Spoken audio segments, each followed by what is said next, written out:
président, j'ai été un soldat et je le resterai peut-être encore soldat, j'ai dans le sang. Que vous avez vu un jour un chef d'État prendre une arme et aller se battre. Vous croyez que je l'ai fait parce que je suis brave? Je l'ai fait parce que je suis courageux? Non. Je l'ai fait parce que j'aime ce pays et je ne veux pas le désordre s'installe dans ce pays. Donc j'ai préféré aller mourir sur le terrain et ne pas voir le désordre qui s'en suivra. Fidèle au serment fait à la nation et au peuple tchadien, le maréchal du Tchad, président de la République, chef de l'État, chef suprême des armées, Idriss Déby Itno, vient de donner son dernier souffle en défendant l'intégrité territoriale sur le champ de bataille. C'est une journée très sombre. Ce jour, c'était une journée à laquelle nous, tous les militants du mouvement du Parti socialiste, on s'est retrouvés dans notre QG, quartier général, pour célébrer notre victoire.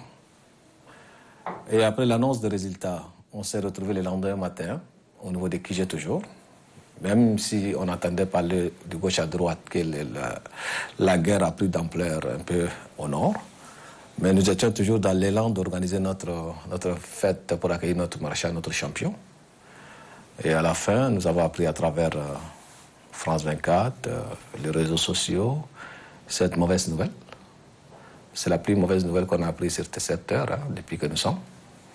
Voilà, on a appris ce décès à travers les médias, comme tout autre Tchadien. On était là, on sait qu'il est parti au front, et on espérait, moi et Zenbada, on était toute la journée du 19 ici au siège. On savait qu'il y avait eu un combat assez féroce sur le front et qu'il y a eu beaucoup de morts de part et d'autre, mais que nos forces ont eu à prendre le dessus. On était loin d'imaginer que le maréchal était atteint. Donc le soir, effectivement, on s'est retrouvés. Déjà, dans la journée du 19, il y avait des chars qui étaient sortis, sur le coup de 9 heures à peu près. Et donc, on avait notre camarade Hawa Gamane. Nous, on était à la direction de campagne ici, et notre camarade Hawa Gamane est venu nous dire « Mais vous, là, vous êtes là ici, vous n'êtes pas au courant. Il y a des chars qui sont sortis sur rond-point sur la rue de 40, et du côté de l'aéroport, il y a des chars, tout ça. Qu'est-ce qui s'est passé ?» Nous, on a dit non. Zenbada a appelé pour vérifier. Et il nous a été dit que c'est pour des raisons de sécurité par rapport à la proclamation des résultats. Bon, ça a été un choc. Un choc pour moi qui a connu, n'est-ce pas, le maréchal, parce que le maréchal de tout temps a fait appel à moi. Le maréchal, paix à son âme, était également venu nous trouver à Mao le 18 avril 2020. Il était arrivé au petit matin.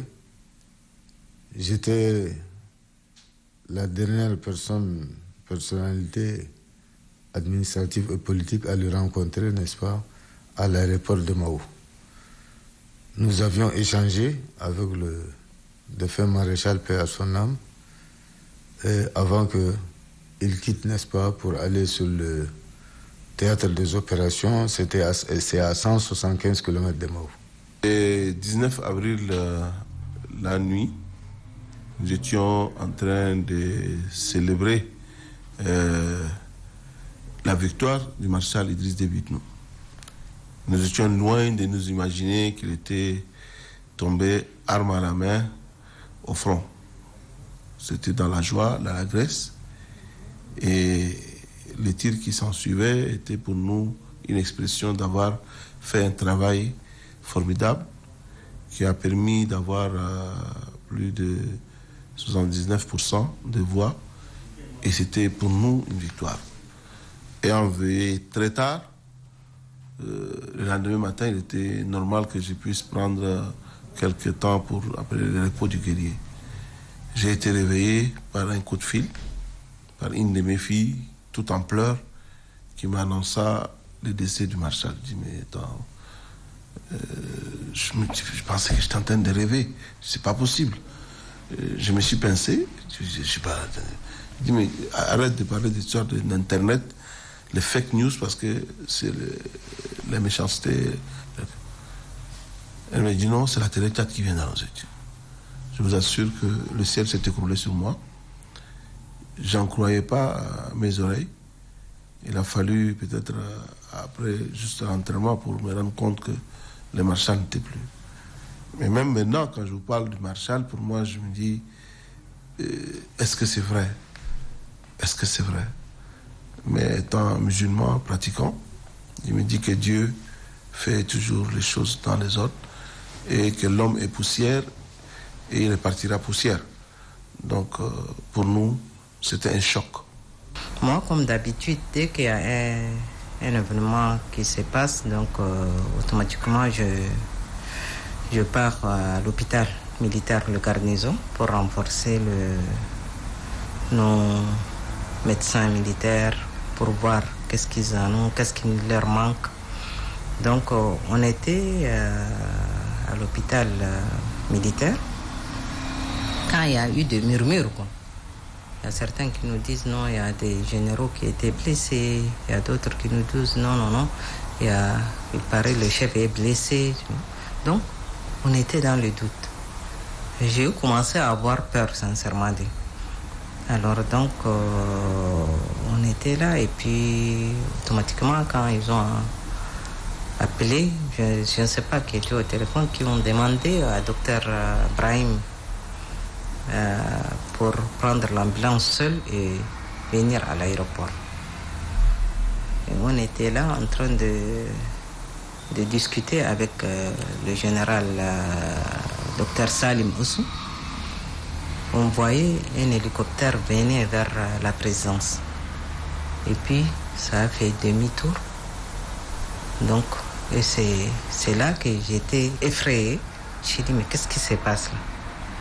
Si c'est des officiers qui est blessé ou qui étaient blessés ou bien morts, je pense qu'on les amène à l'aéroport, que ce soit militaire ou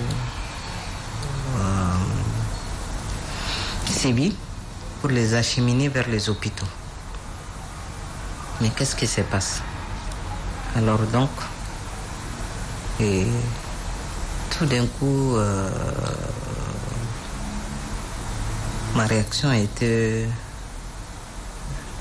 qu'il y a quelque chose de plus grave que ça, quoi. Alors, puis subitement, on a appris que c'est le chef qui était blessé. Moi, ma réaction était que dès que j'avais appris ça, j'ai dit, il est blessé ou il est mort? Donc les gens m'ont dit qu'il était blessé. J'ai dit, c'est pas vrai. Si lui, il était blessé, ça veut dire qu'il est mort. Il y a certains collègues qui m'ont dit, mais pourquoi vous dites ça?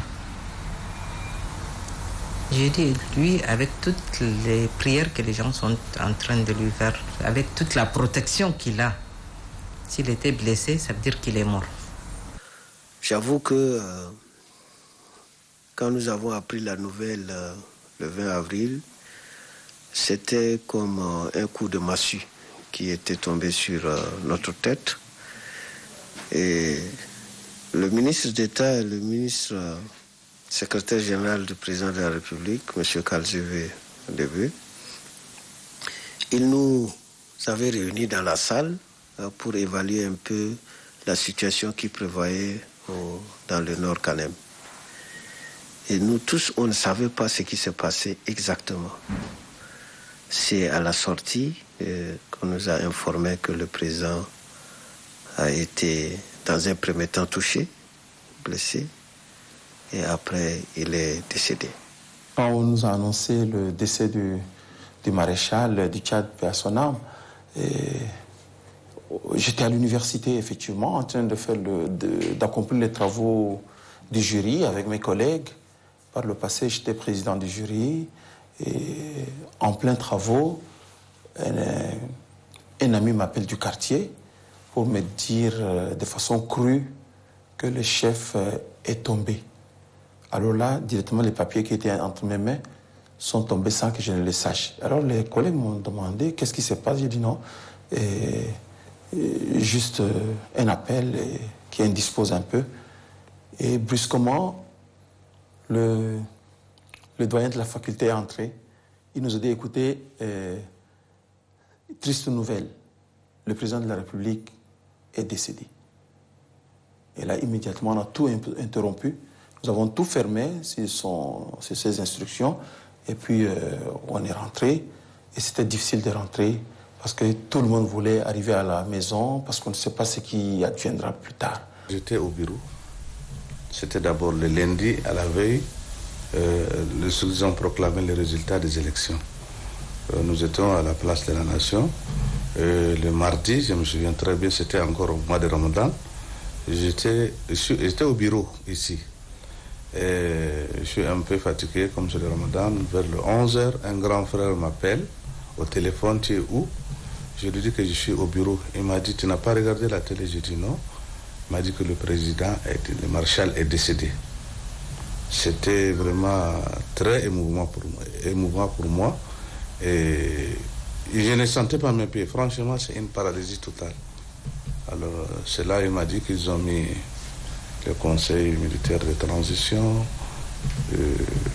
Lorsque je suis sorti, il n'y a aucune personne, tout le monde est rentré. Et vraiment, c'est le désarroi en Djamena à ce jour. J'étais au ministère de la Jeunesse et des Sports. Et on a écouté les ondits avant la radio, avant la télé. On n'a pas cru. Personnellement, moi aussi, je n'ai pas cru. Et c'est après que nous avons suivi à la télé. Dieu a fait que les choses... aussitôt, l'armée tchadienne a pris les choses en main pour sauver la population, sinon ça allait être catastrophique. Et donc, si vous voyez aujourd'hui la paix est là, c'est aussi le travail du maréchal. C'est aussi ce qu'il a voulu faire à la population. Et il est parti nous laisser dans la paix. Je crois que cette continuité, nous sommes dessus. Effectivement, après sa mort, je m'attendais au pire. Mais Dieu a fait en sorte que les Tchadiens aient eu à prendre conscience que cet homme-là, il s'est sacrifié. Il avait toutes les raisons possibles. Il y a combien de chefs d'État? Aujourd'hui, quelle est la rébellion si la rébellion venait, qui voudrait s'en prendre physiquement au président? Comme en 2008, les gens lui ont proposé, quand ils sont venus jusqu'à N'Djamena, Sarkozy à l'époque lui aurait proposé qu'ils vont l'exfiltrer pour le machin. Il a dit, ici, je ne sortirai jamais. Et il a toujours dit, je ne serai jamais réfugié quelque part. Je ne serai jamais réfugié ailleurs. S'il faut mourir, je mourrai au Tchad. Et donc il a réalisé, il a respecté sa parole.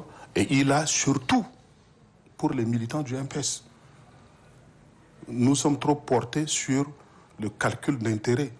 Cet homme-là, il a vécu la devise du parti, qui est mourir pour le salut. Il est allé mourir au fond pour le salut du Tchad. C'est à nous de savoir maintenant dupliquer ce que lui il a fait. Pourquoi s'est-il sacrifié? Il a des enfants qui ont besoin de lui. Il a des enfants qui sont en bas âge, qui seront des orphelins à jamais. Ils ont besoin de leur père. Il a besoin de ses enfants. Mais il les a sacrifiés comme il a toujours eu à le faire par le passé. Toute sa jeunesse, il a eu à la sacrifier pour sauver le Tchad. Je retiens de lui, n'est-ce pas, son courage. Parce qu'avant de quitter Mao pour aller sur le théâtre des opérations,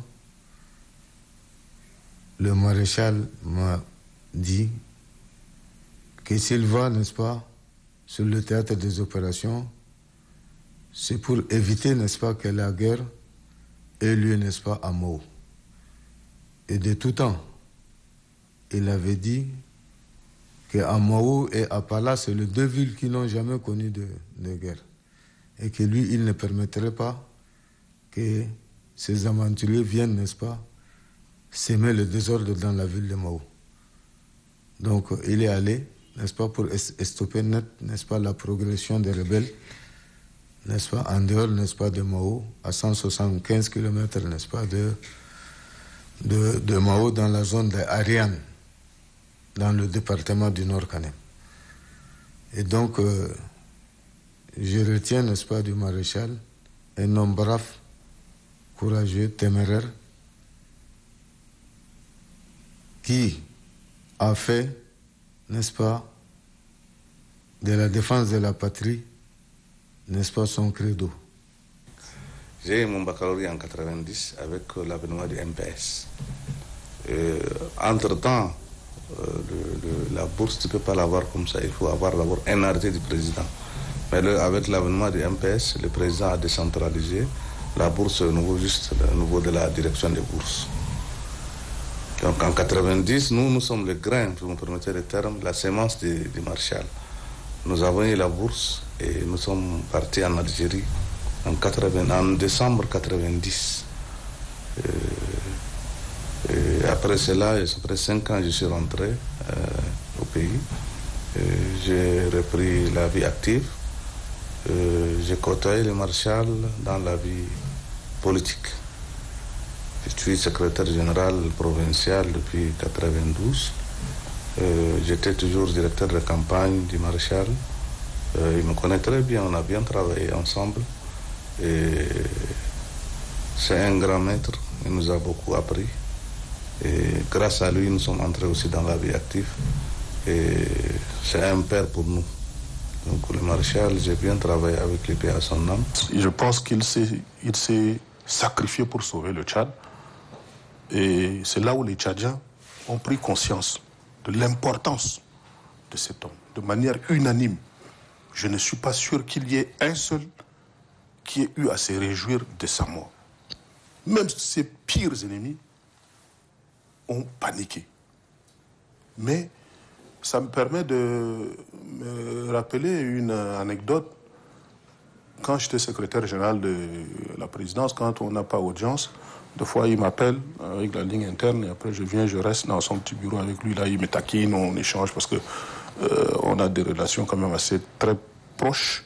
Je dirais qu'en dehors de mon père Padaré, qui est mon père biologique, je pense que mon père en politique, c'est lui. Il m'a tout appris. Il me disait, je lui disais, Monsieur le Président, moi avant de dormir, là, chaque fois, je prie Dieu que rien ne vous arrive, jusqu'à quand je me réveille. D'ailleurs, la nuit, quand j'entends boum quelque part, j'ai peur. Il dit pourquoi? Il dit, mais quand même, tu es trop pessimiste, Padaré. Je dis pourquoi? Il dit non, quand même, l'unité nationale. Je dis non, les présidents, les gens, c'est vous et votre personne seule que les gens craignent. On avait une relation d'un père à un fils, mais aussi on avait une passion commune.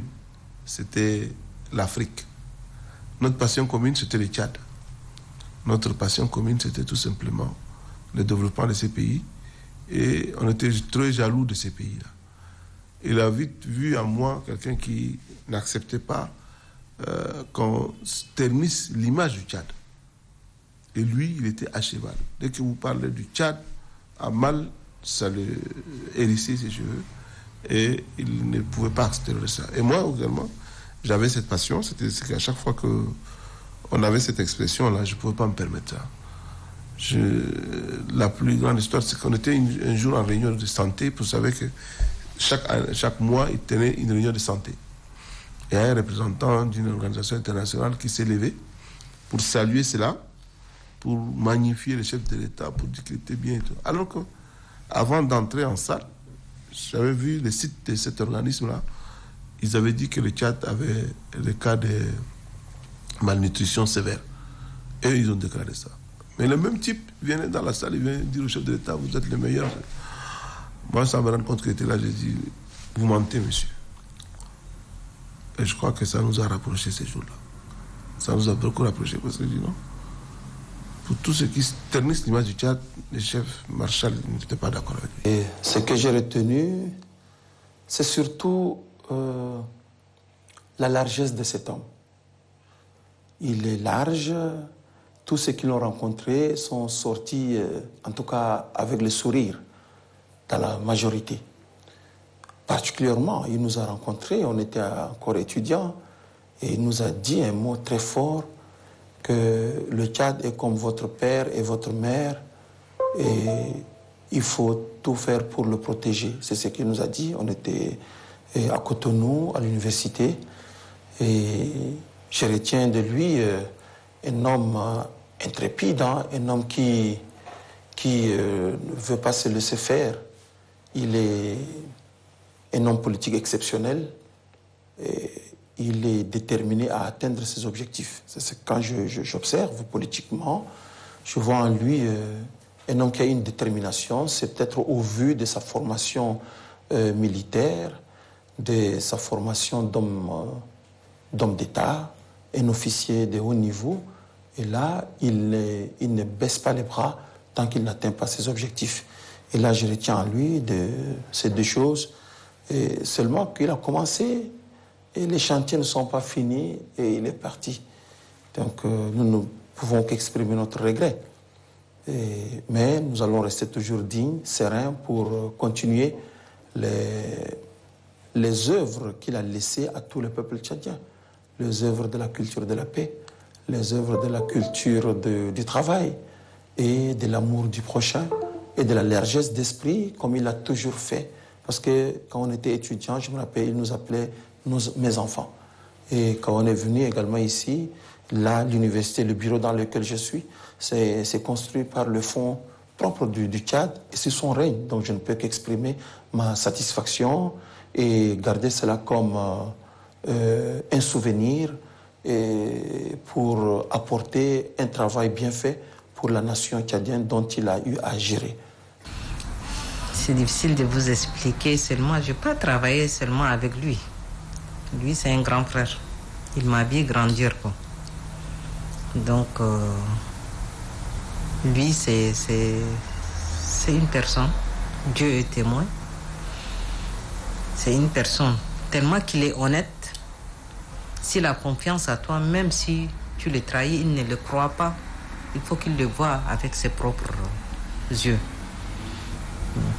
Donc, c'est quelqu'un qui est prêt à servir les gens avant même sa personne. Il est prêt à défendre qui que ce soit. Et voici la preuve. Il est parti pour nous défendre. Il est tombé arme à la main. Et en plus, en mois saint, en mois du Ramadan. Et moi, il m'appelait par mon nom, Hassan. Ce n'est pas monsieur le ministre. Hassan. Quand il vous appelle communément par votre nom, c'est qu'il a beaucoup d'estime. Mais le jour où il vous appelle monsieur le ministre, sachez qu'il y a un problème. Quand il vous appelle monsieur le ministre, ça veut dire qu'il y a un problème dans votre département. Mais quand il vous appelle par votre nom, c'est pour vous dire qu'il a toute l'estime qu'il a volé, toute l'estime qu'il vous a. Donc, je garde de lui, d'un père, et il me disait, moi, je ne condamne pas quelqu'un qui essaye. J'ai fait beaucoup de fautes en tant que ministre. Mais à chaque fois, il me pardonnait parce qu'il dit, c'est en essayant que tu vas gagner.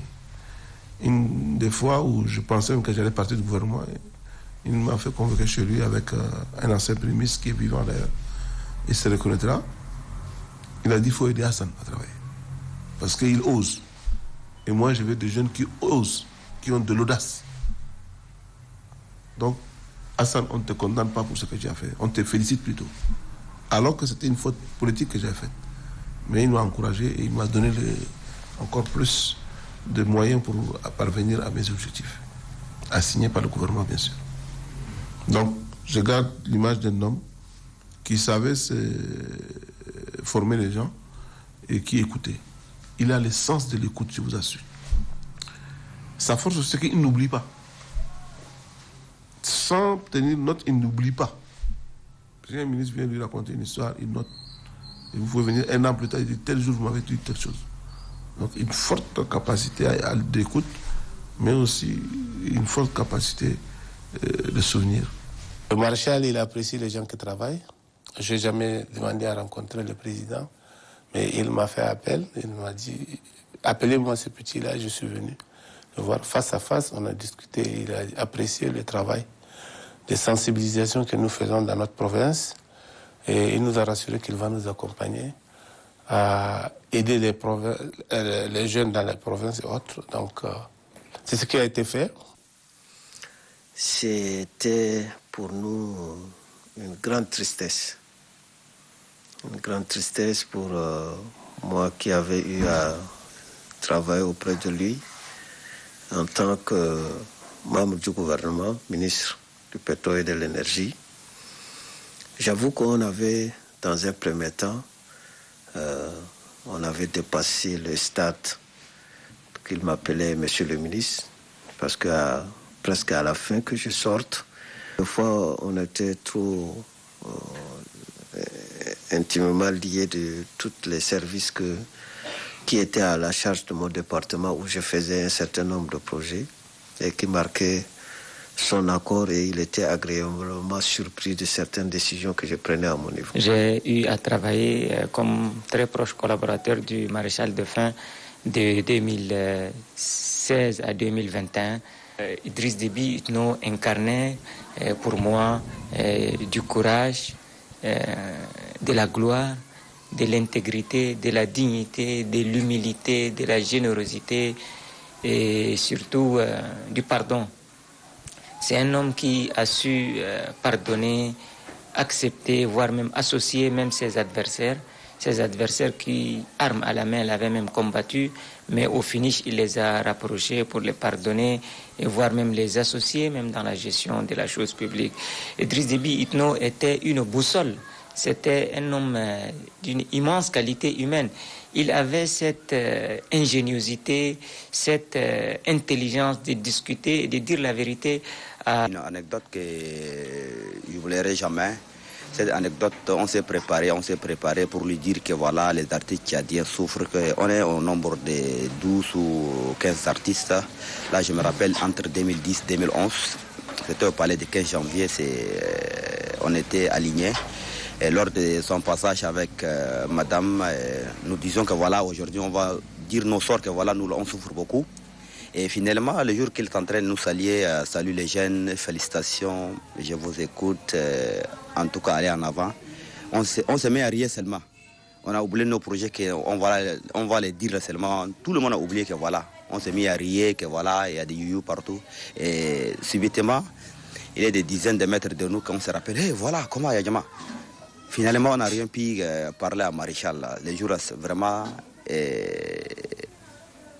ça m'a marqué ces jours-là. Parler à un président, c'est pas facile. Si tu te prépares à parler à un président, c'est pas facile.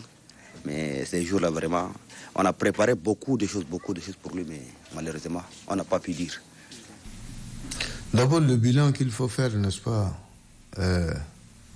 du règne du feu maréchal, paix à son âme, la sécurité régnait, la quiétude y était. Et donc,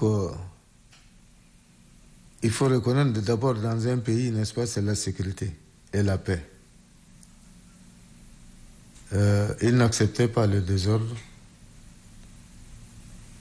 Il chérissait, n'est-ce pas, ses compatriotes.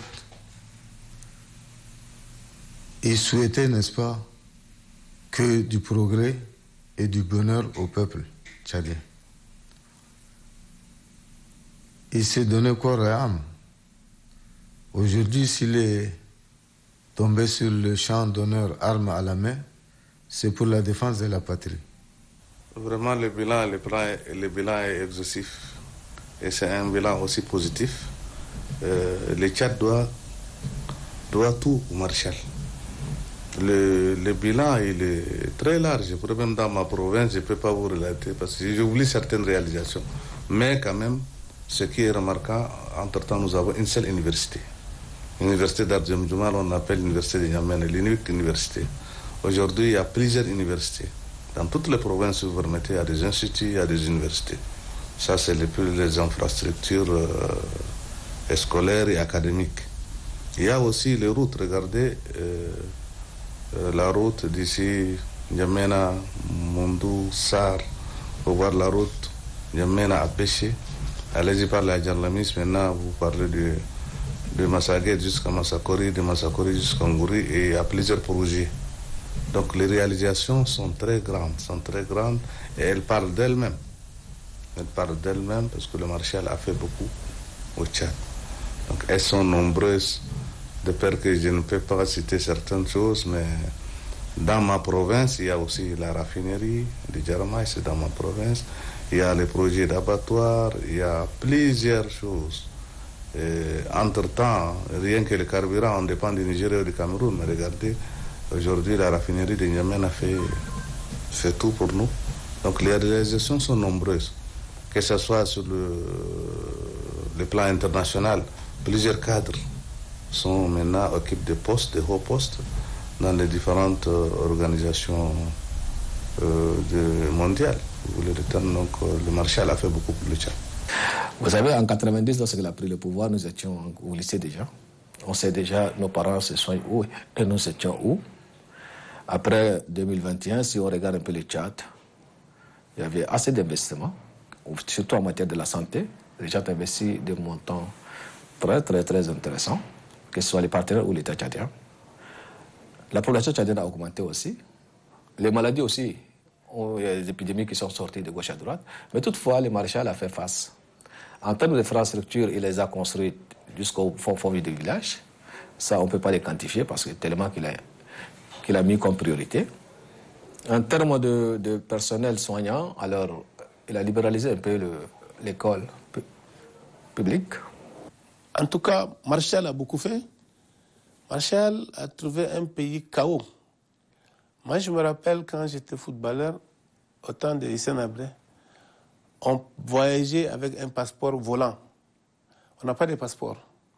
Toute l'équipe qui voyage, les 23 ou 24 personnes là, on n'a pas de passeport. On voyageait avec un passeport volant, qui veut dire que ce passeport est détenu par notre chef. On va jouer quelque part et on revient. Tous. Parce qu'on n'a pas d'autres documents pour ne pas revenir. Il n'y a pas moyen de quitter le Tchad. Donc, on a joué comme ça 2 ans et on a compris que c'est difficile. À l'arrivée de Marshall, il apprenait la démocratie. Aussitôt, il y a l'ouverture de la route de Niamey à Cotonou, Kousseri, et ainsi de suite. C'est ce qui a permis aux gens d'aller étudier. Au Tchad, je crois, le 93, qu'on a eu ce qu'on appelait greffe, une année blanche, tout au long de sa règne. Un pays non pétrolier entre-temps, un pays en guerre durant 28 ans de sa règne, ou 20 ans plus, hein, je vais dire 20 ans plus qu'il était en guerre toujours. Il n'a jamais connu ce qu'on appelle la greffe, sauf 93. Ça aussi, c'est dit avec la conférence nationale souveraine. Si vous vous souvenez, c'est les politico-militaires de gauche à droite qui l'ont déstabilisé un peu les pays.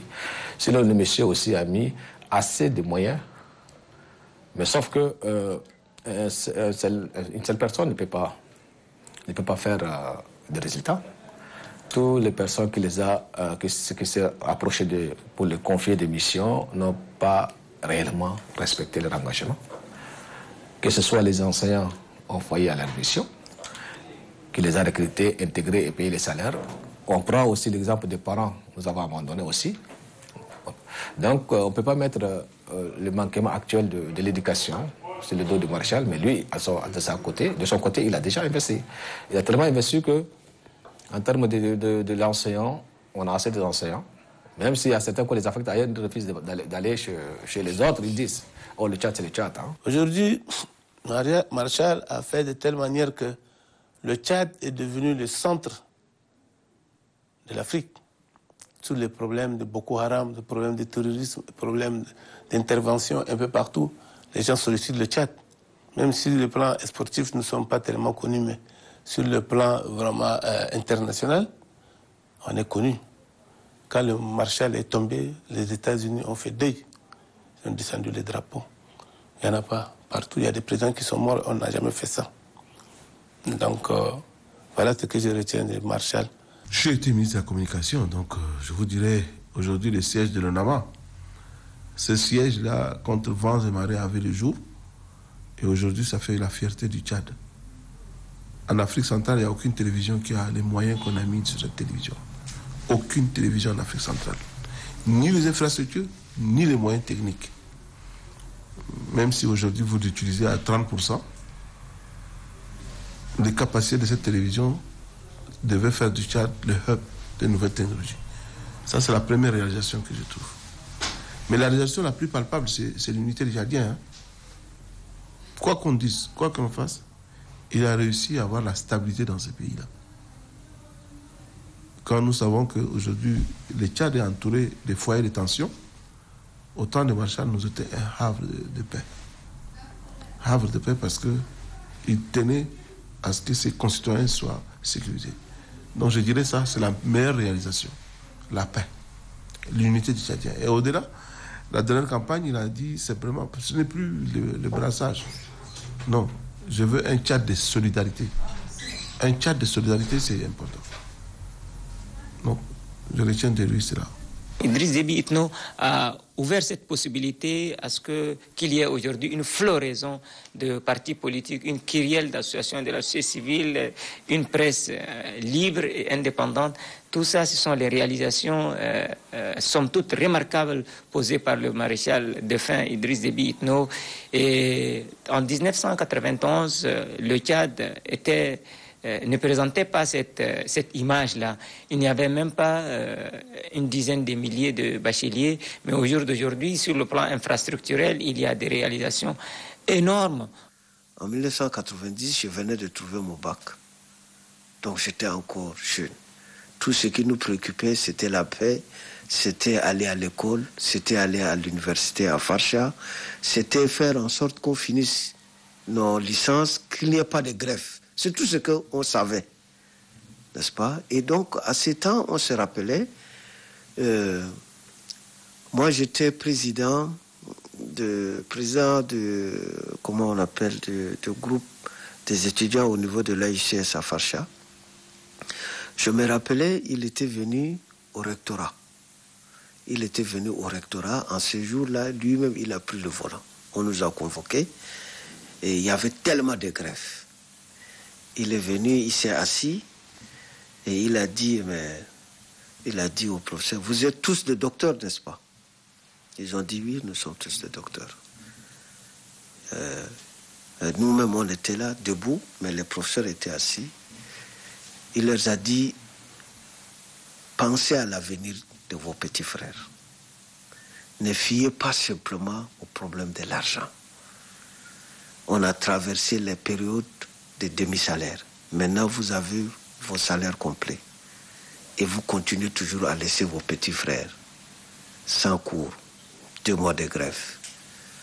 C'est pourquoi je suis venu pour qu'on trouve une solution. Donc, c'est pour dire qu'en matière de paix, en matière de solution, il était toujours au devant. Donc, ça, je garde un grand souvenir. Et l'autre souvenir, c'était que quand j'étais appelé au gouvernement, il m'a reçu et il m'a demandé, Monsieur le ministre, il faut que vous me trouviez une solution pour l'énergie. J'ai dit au président, Monsieur le Président,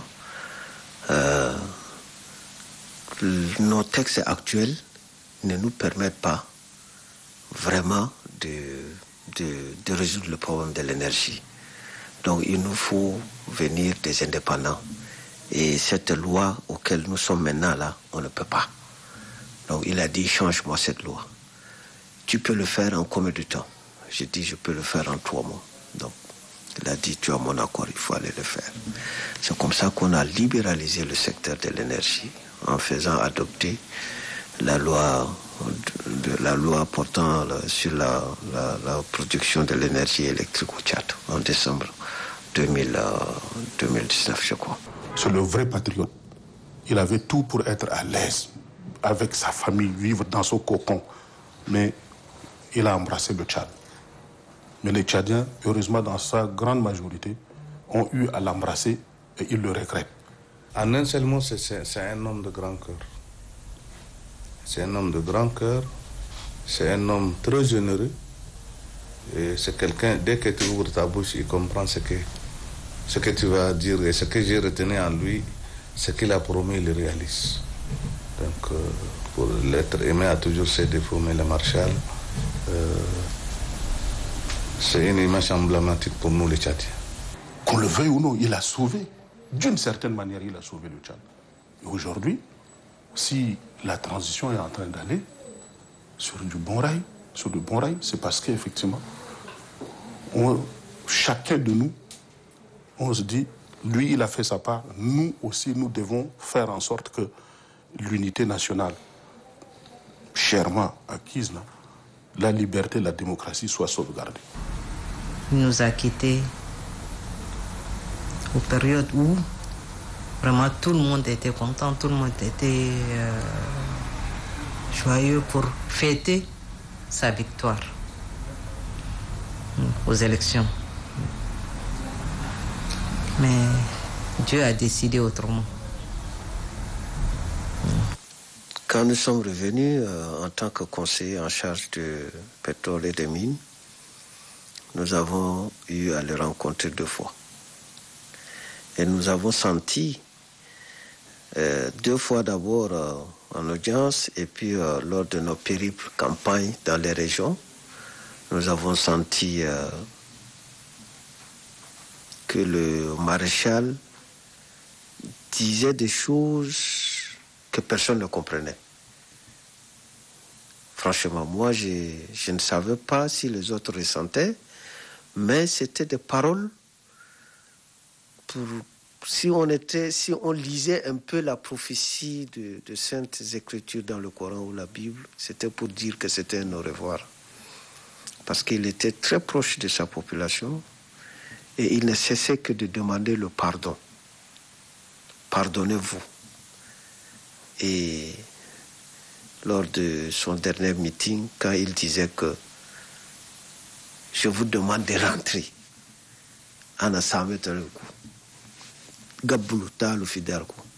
donc c'est pour dire que c'était vraiment quelque chose qui nous avait tous marqués et nous avons, je dirais que nous avons perdu un grand homme.